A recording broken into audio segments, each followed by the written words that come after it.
Shabbat Shalom Bevorach, j'espère que vous allez bien et que vous avez passé une bonne semaine. Paracha de cette semaine, Paracha Tetzavé. La paracha de cette semaine, c'est en fait la suite de la paracha de la semaine dernière. On a vu la semaine dernière que Hachem il ordonne à Moshe Rabbeinu de construire le tabernacle, le Mishkan, qui allait suivre les Juifs dans le désert pendant 40 ans. On a vu aussi la semaine dernière que Akadosh Baruch Hu, il demande à Moshe de construire les ustensiles qui allaient habiter le Beth Amikdash. Mais le Mishkan, il a beau être construit, mais ça reste une coquille vide. S'il n'y a pas à l'intérieur les Kohanim qui vont travailler, le Beth Amikdash il reste inhabité. Donc dans la paracha de cette semaine, Akadosh Baruch Hu, il ordonne à Moshe d'introniser Aaron et ses enfants afin qu'ils viennent travailler au Beth Amikdash ou dans le tabernacle. C'était quoi le travail principal du Kohen? Une fois par an, le Kohen il rentrait dans le Saint des Saints, dans le Kodesh HaKodashim, où il y avait à l'intérieur le Aaron, l'arche de l'Alliance. Dans l'arche de l'Alliance, il y avait les louchot que Moshe Rabbeinu a descendu du ciel, un Sefer Torah, il y avait la manne à l'intérieur. C'est la pièce la plus kadosh. Le Kohen, il s'entraînait toute l'année à rentrer quelques secondes à l'intérieur, faire quelques prières et ressortir. Et on priait tous pour qu'il ressorte vivant. Comme vous le savez sûrement, au-dessus du Aaron, il y avait deux chérubins. Deux chérubins en forme d'enfants. Et j'ai eu une très belle question la semaine dernière. Comment dans l'endroit le plus kadosh, il peut y avoir des statues en forme d'enfants? Certes, mais ça reste des statues. Pourquoi des enfants? C'est quoi le message que Akadosh Baruch Hu veut nous faire passer? Et j'ai lu une histoire magnifique avec le rabbi.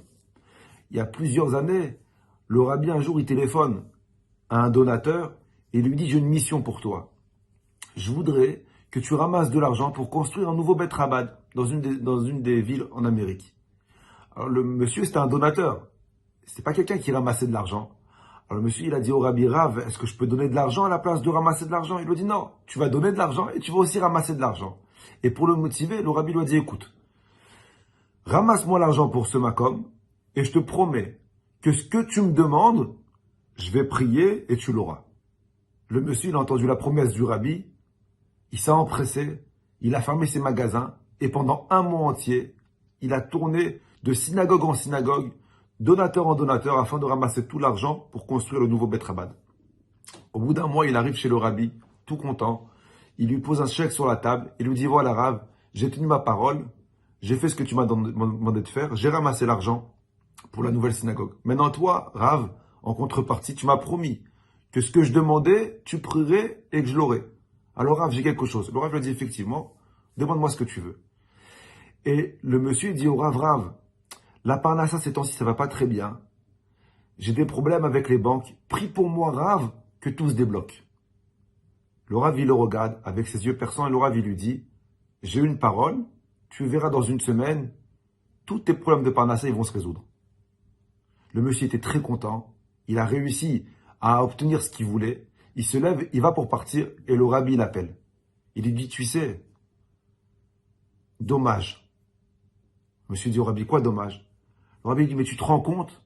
Je t'ai dit que tu peux me demander ce que tu veux et tu l'auras. T'es passé à côté de la chance de ta vie. Je lui dis: mais pourquoi Rav? Qu'est-ce que j'aurais dû demander? Le Rav lui a dit: mais au lieu de me demander d'avoir une bonne parnassa, tu aurais dû me demander de prier pour que tes enfants ils soient des bons juifs. C'est la prière la plus importante qu'il y a. C'est la seule demande qui doit te trotter dans la tête. Comment faire pour que tes enfants soient des bons juifs? T'as raté, t'aurais dû me demander ça. Maintenant c'est trop tard. J'ai prié pour la parnassa. De cette histoire, j'ai appris tout ce qu'on peut avoir dans la vie. Vous savez, il y en a Blénara qui ont des très belles voitures, des très belles montres et un très beau appartement et tout va très bien matériellement dans leur vie. Mais sache que tout ça, ça vaut pas un millième de la sérénité, de la satisfaction que de voir ses enfants dans le chemin de la Torah et des mitzvot. Il n'y a pas plus kadosh, il n'y a pas plus saint que les enfants. La transmission, les enfants sont la transmission du peuple juif. Et c'est pour cette raison que sur le Aaron, dans l'endroit le plus kadosh, il y avait des enfants. Comme le message que Akadosh Baruch Hu veut te dire: mon fils, ce qu'il y a le plus kadosh dans ta vie, ce qu'il y a de plus saint dans ta vie, ce sont tes enfants. Alors oui, c'est vrai, quand tu rentres le soir à la maison, tu rentres dans le Beth Amikdash. Oui, c'est vrai, quand tu rentres le soir à la maison, tu deviens le Kohen de ton Beth Amikdash. Et quand tu t'occupes de tes enfants, tu rentres dans le Kodesh HaKodashim. Alors occupe-toi bien d'eux. Et c'est pour cette raison que sur le Aaron, il y avait deux enfants pour nous faire montrer l'importance de transmettre avec amour et passion notre judaïsme à nos enfants. Bracha, Sarah, vous et toute votre famille. À la semaine prochaine si Dieu veut.